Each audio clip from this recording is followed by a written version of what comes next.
नमस्कार दोस्तों, मैं हूं सूरज और मैं आज आपको बताने जा रहा हूं सीपीसी के बारे में। और इसमें पहले से मैंने बोर्ड पर देखिएगा पूरा का पूरा लिखा हुआ रखा है ताकि आपको वन बाय वन करके समझा सकूं। और ये जो आज का हमारा ये वीडियो है लॉ के स्टूडेंट के लिए तो काम करेगा ही करेगा, साथ में उन लोगों के लिए ये काम करेगा जो पहली बार कोर्ट जाते हैं किसी सिविल मामले को लेकर के और वहाँ पर उन्हें बहुत सारी पेचीदगियों का अनुभव होता है और उन्हें समझ में नहीं आता कि अब क्या होगा या इसके बाद क्या होने जा रहा है। तो इस तरीके का चीज़ उनके साथ ना हो, इसके लिए ये वीडियो उनके लिए बहुत कारगर रहेगा। एक साधारण लैंग्वेज में मैं आपके बीच में समझाऊंगा। मे बी यदि आपको समझ में आएगा तो लाइक ज़रूर कर दीजिएगा और अगर आप मेरे चैनल पर नए होंगे तो सब्सक्राइब कर दीजिएगा, साथ में बेल आइकन दबा दीजिएगा ताकि आपको इस चैनल पर अपलोड होने वाले तमाम वीडियोज़ के नोटिफिकेशन मिलते रहें। तो चलिए स्टार्ट करते हैं हम लोग। तो सबसे पहले याद रखेंगे कि कभी भी सिविल केसेस जब कभी भी होते हैं तो वहाँ पर क्या होगा कि पार्टीज़ वगैरह होते हैं। ठीक है, पार्टीज़ का मतलब कोई पक्षकार होता है। एक पक्षकार आप रहोगे और दूसरे से ज़मीनी विवाद अगर तो दो पक्षकार होंगे वहाँ पर। तो इस तरीके का चीज़ जब होगा तो वहाँ पर क्या कंडीशंस होंगे उसके बारे में सबसे पहले मैं आपको ये बता दूँ कि सीटीसी में कुल मिलाकर के सेक्शंस की संख्या जो है 158 है सेक्शंस इसमें, और ऑर्डर जो है इसमें 51 ऑर्डर्स इसमें हैं। ठीक है, तो आज जो हम लोग डील करेंगे वो ऑर्डर्स को डील करेंगे। ऑर्डर्स में क्या क्या किस तरह से है उसके हिसाब से हम लोग चलेंगे और इस पूरे चीज़ को समझेंगे। सबसे पहले हम लोग समझने का प्रयास करते हैं कि होते क्या क्या चीज़ें हैं। तो सबसे पहले हम बता दें कि आपको पार्टीज़ होते हैं। सबसे पहले क्या होता है, पार्टीज़ होता है। कोई भी आप अगर मुकदमा लेकर के जाते हो तो वहाँ पर क्या होता है कि वाद अगर जो लेकर के आया तो वहाँ पर पार्टीज़ ज़रूर होंगी। ठीक है, तो जो पार्टी पहले पहुँचता है और वो मुकदमे को डील करता है, जो कि रेमेडी चाहता है कोर्ट से, तो उसको वहाँ पर क्या बोलते हैं, उसे कहते हैं प्लेंटिफ। उसे क्या कहते हैं? हाँ, प्लेंटिफ कहते हैं, वादी कहते हैं। और जिसके खिलाफ वो किसी वाद को लेकर के आया है उसे कहते हैं डिफेंडेंट। उसे क्या कहते हैं? डिफेंडेंट कहते हैं। जिसके खिलाफ मान लीजिए कि मैं किसी ज़मीनी विवाद में कोर्ट से मदद चाहता हूँ कि मेरा ज़मीन का विवाद है किसी दूसरे के साथ में, तो मुझे जो है ना वो ज़मीन चाहिए या किसी के कब्जे में है जबकि मेरा वो ज़मीन है। तो वहाँ पर जो मैं पहले केस लेकर के जाऊँगा तो वो हमारा क्या होगा? प्लेंटिफ होगा। हम प्लेंटिफ कहलाएंगे। और जिसके खिलाफ हम मुकदमे को लेकर के जाएंगे वो हमारा होगा डिफेंडेंट। ठीक है, तो ये दोनों चीज़ों के बारे में कि पार्टीज़ जो होते हैं, जो पार्टीज़ इसमें हैं किसी में, डिफेंडेंट और प्लेंटिफ और डिफेंडेंट के बारे में, इसके बारे में पार्टीज़ ऑफ द सूट, किसी भी वाद में जो पार्टीज़ होते हैं उसके बारे में कहाँ पर मिलता है हमें, तो वो उसके बारे में हम पढ़ेंगे ऑर्डर 1 में। कहाँ पढ़ेंगे? ऑर्डर 1 में पढ़ेंगे ये चीज़। ऑर्डर 1 में पढ़ेंगे पार्टीज़ ऑफ द सूट। किसी भी सूट क्या होता है वो भी मैं बता दूं कि जो वाद आपने ले करके आया वो उससे क्या कहते हैं? सूट कहते हैं। ठीक है, यहाँ पर उसके बाद हमारा क्या होता है कि जब कोई भी पार्टीज़ बना, लेकिन पार्टीज़ बनने से पहले क्या हम जो वाद लेकर के आएंगे उसका फ्रेमिंग होगा, वो बनेगा। तो वहाँ पर जो हमने वाद पत्र प्रस्तुत करेंगे उसे किस प्रकार से बनाया जाएगा उसके बारे में फ्रेमिंग ऑफ द सूट होता है कि किस प्रकार से हम क्या करेंगे, कि किस प्रकार से हम जो है फ्रेम करेंगे किसी शूट को। ये ऐसा तो नहीं है ना कि जैसा मन तैसा जो है ना लिख दिया जाए और उसे जो है कोर्ट के सामने प्रस्तुत कर दिया जाए, ऐसा तो नहीं हो सकता है। तो किस प्रकार से उसे जो है कोर्ट के सामने प्रस्तुत करेंगे तो वहाँ पर फ्रेमिंग ऑफ द सूट हो जाएगा। लेकिन अब ये बताइए कि फ्रेम अगर करते हैं सूट को, फ्रेमिंग होगा सूट का, तो किससे कराओगे? आप अपने से खुद से तो कुछ ना कुछ नहीं लिख दोगे। लिखेगा तो कोई एजेंट लिखेगा आपका, कोई एडवोकेट्स लिखेगा आपका। ठीक है, तो जब आप जो कोई प्लीडर लिखेगा तो जो उस चीज़ को लिखता है या जिसके बारे में जो आप हायर करते हो, किसी एडवोकेट को जब हायर करते हो तो आपका वो प्लेंट लिखता है तो वो किस चीज़ में वर्णन मिलता है? इसका वर्णन मिलता है ऑर्डर 3 में। किसमें मिलता है? आपका ऑर्डर 3 में इसका वर्णन मिलता है, जिसमें कि आप क्या करोगे, किसी एडवोकेट्स के पास जाओगे, प्लेडर के पास जाओगे और जिससे आप प्लेंट लिखवाओगे। ठीक है। जब आपका प्लेन तैयार हो जाएगा तो आप इसे इंस्टीट्यूट करोगे, कोर्ट में क्या करोगे, इंस्टीट्यूट करोगे, कोर्ट में इसको इसे क्या करते हैं आप, प्रस्तुत करते हैं। किस कोर्ट में जब आप इसे प्रस्तुत करोगे तो वो कहाँ पर आपको वर्णन मिलेगा, वो आपको वर्णन मिलेगा ऑर्डर 4 में। ऑर्डर 4 में किस प्रकार से इसका जो है इंस्टीट्यूशन ऑफ द सूट होगा, सूट कैसे स्टेब्लिश्ड होगा, उसके बारे में आपको कहाँ पर वर्णन मिलेगा, ऑर्डर 4 में मिलेगा। ठीक है।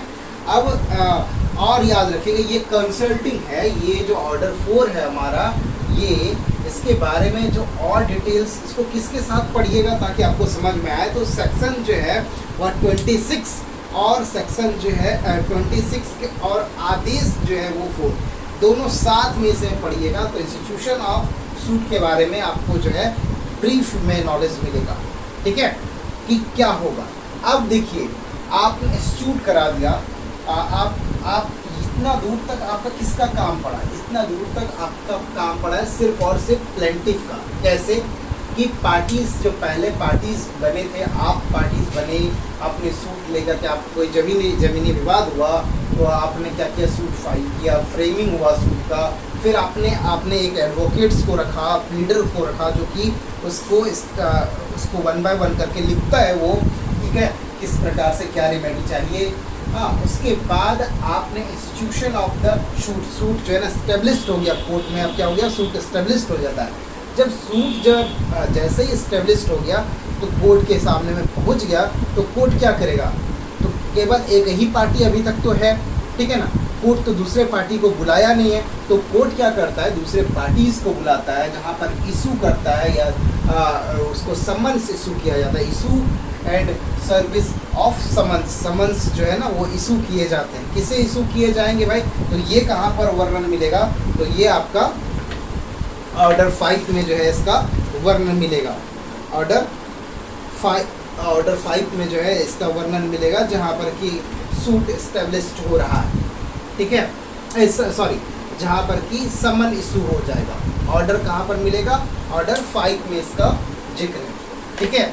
अब देखिए ऑर्डर 5 में जैसे ही उसको समन जाता है तो वो तो कोर्ट आएगा, वो जब कोर्ट आएगा, जब कोर्ट उसको बुलाता है तो कोर्ट वो जैसे ही आएगा तो वहाँ पर वो क्या करेगा, वहाँ पर ऐसे तो नहीं है जैसे ही वो आप अगर वो कोर्ट के सामने आता है तो वो अपना जवाब देगा, वो अपना क्या करेगा, जवाब देगा।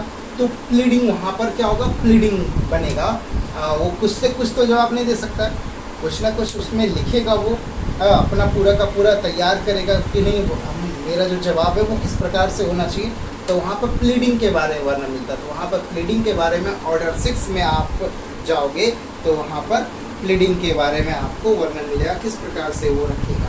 ठीक है, आप याद रखिएगा प्लीडिंग के बारे में वर्णन मिलेगा। तो दोनों तरफ से जवाब दिए जाते हैं ना, दोनों तरफ से प्लीडिंग भी हुआ तो प्लेंट जो वहाँ पर प्रस्तुत किया जाएगा उसके बारे में आपको वर्णन मिलेगा ऑर्डर 7 में। ठीक है, लेकिन जो डिफेंडेंट आया वो एक रिटर्न स्टेटमेंट देता है। वो क्या देता है, एक रिटर्न स्टेटमेंट देता है।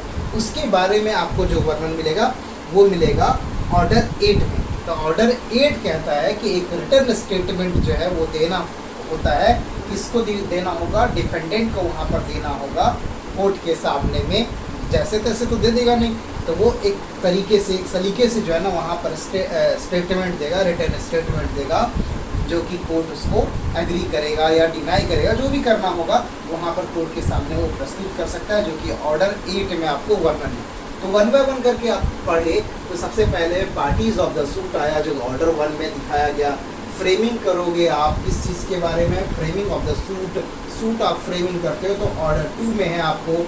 ठीक है, उसके बाद जो आप ये सारा चीज़ जितना भी चीज़ होगा वो तो किसी ना किसी एडवोकेट्स के थ्रू आप करोगे। तो एडवोकेट्स के थ्रू या प्लीडर के थ्रू करोगे तो वो ऑर्डर 3 में है वर्णन। और जैसे ही ये सारा चीज़ हो जाता है तो आप उसको कोर्ट में प्रस्तुत करोगे। तो जैसे ही आप कोर्ट में उसको दोगे, सिचुएशन ऑफ द सूट हो जाएगा, सूट एस्टेब्लिश्ड हो जाएगा वहाँ पर।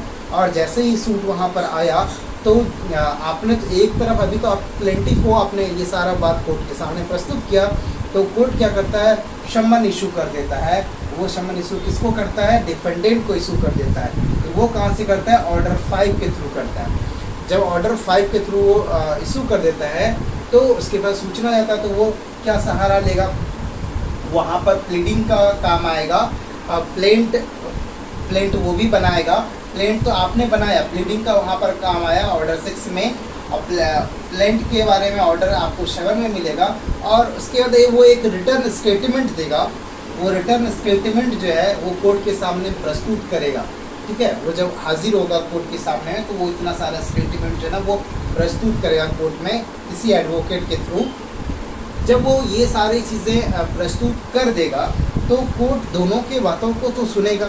दोनों के बातों को सुनने के बाद वो examination of the parties by the court, court जो है ना क्या करता है, एग्जामिन करता है इसका, पार्टीज़ का एग्जामिन करता है वो ऑर्डर 10 के थ्रू।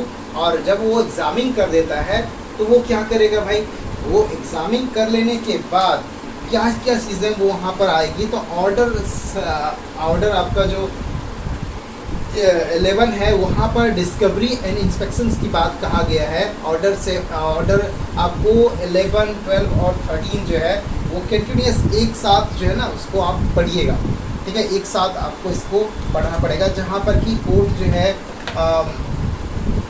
जैसे ही उसको एग्जामिन करता है और एग्जामिन के बाद उसके पहलू आते हैं कि कोई ना कोई ऐसी बातें होगी जो कि एडमिसेबल होगा, स्वीकृति देगा।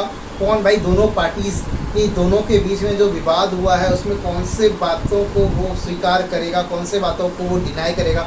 सारी बातों को तो वो स्वीकार नहीं कर सकता है। जैसे मान लीजिए कि प्लेंट वाले ने जितनी सारी बातें कहा है उसको तो डिनाई भी तो करेगा रिटन स्टेटमेंट के थ्रू, फिर एग्जामिन होगा और फिर ये सारी चीज़ें बारी बारी से यहाँ पर प्रस्तुत होगा। अब देखिए कि ऑर्डर 13 तक पढ़ लेने के बाद अगला जो मैं आपके सामने में वीडियो प्रस्तुत करूँगा उसमें आपको और डिटेल्स में बता दूँगा इसके बाद 1 बाय 1 क्या होगा, ठीक है। अब दोनों का एग्जामिन चलेगा, फिर क्या होगा, फिर दोनों से क्या मांगे जाएंगे, एडमिशन्स हो जाने के बाद, स्वीकृति हो जाने के बाद दोनों के दस्तावेज वेरिफिकेशंस होंगे। तो ये जो ऑर्डर 13 जो है वो दोनों जो भी कोर्ट के सामने में प्रस्तुत हुए ना, तो दोनों से डॉक्यूमेंट वेरिफिकेशंस तो होना ही चाहिए। तो दोनों के डॉक्यूमेंट्स वेरिफिकेशन जो है 13 ऑर्डर में हो जाते हैं, ठीक है ना। जब 13 ऑर्डर में दोनों के डॉक्यूमेंट्स वेरिफिकेशंस होंगे उसके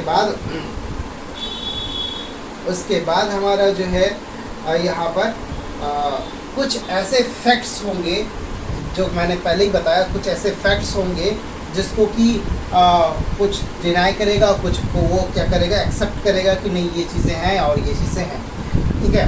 तो वो जो है आपका ऑर्डर कहाँ पर चला जाएगा, वो ऑर्डर 14 में चला जाएगा, जिसमें कि वो कुछ बातों को वो क्या करेगा, स्वीकृति प्रदान करेगा और कुछ बातों को वो स्वीकार नहीं करेगा। कुछ का एडमिशन्स लेगा, कुछ का एडमिशन्स वो नहीं लेगा यहाँ पर, ठीक है।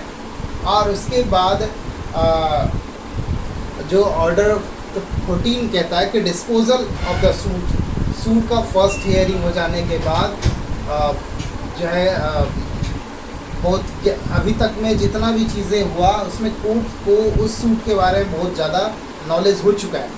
अब और ज़्यादा डिटेल्स में जाने के लिए वो क्या करता है, फर्स्ट हियरिंग बुलाता है। और फर्स्ट हियरिंग पे अगर पार्टीज़ वगैरह नहीं आते हैं तो वहाँ पर डेट इशू होता है, दूसरे तारीख आते हैं। तो ये सभी बातें 1 बाय 1 करके वहाँ पर प्रस्तुत होता है। जब सारी बातों को भी कोर्ट को यहाँ पर समझ में नहीं आता है कि देखो भाई हमने सुन लिया, सब कुछ समझ लिया, तब क्या कहता है, डॉक्यूमेंट प्रस्तुत कर जाने के बाद तब बोलता है कि नहीं एविडेंस इसमें जो है ना प्रस्तुत करना चाहिए, कुछ एविडेंस होना चाहिए, कुछ साक्ष्य होना चाहिए। डॉक्यूमेंट के अलावा जो है ना ऑरल एविडेंस भी लिया जाता है जिसमें साक्षी वगैरह बुलाए जाते हैं, तो वहाँ पर साक्षी बुलाए जाएंगे, ठीक है।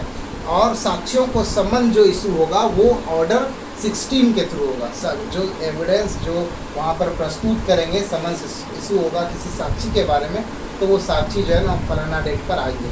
वहाँ पर वो अगर मान लेते हैं कि नहीं आ पाते हैं, ठीक है, तब क्या होगा, तो अगला डेट इशू वहाँ पर होगा। तो कोर्ट की ये पावर है कि वो अगला जो है वो डेट इशू करता है, वहाँ पर वो एडजॉइनिंग करता है, ठीक है। तो आज के इस वीडियो में मैं आपको इतना ही बता पा रहा हूँ।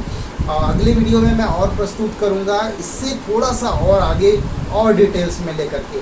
यदि आपको ये वीडियो पसंद आया होगा तो ज़रूर मेरे चैनल को सब्सक्राइब कर लीजिएगा, साथ में बेल आइकन को दबा दीजिएगा। हालांकि मैं इस चैनल पर साइंस की वीडियोस ज़्यादा अपलोड करता हूँ, लॉ से रिलेटेड कम ही वीडियोस अपलोड कर देता हूँ। लेकिन कभी कभी क्या होता है कि कुछ लोगों का डिमांड रहता है, जिस आधार पर मुझे लॉ के कुछ वीडियोस जो है अपने बेस्ट ऑफ मेरा जो नॉलेज कहता है उसके अनुसार से मैं लेकर के आता हूँ। तो यदि समझ में आया हो तो ज़रूर से ज़रूर लाइक कर दीजिएगा और चैनल को सब्सक्राइब कर दीजिएगा, साथ में बेल आइकन को दबा दीजिएगा। तब तक के लिए बाय बाय।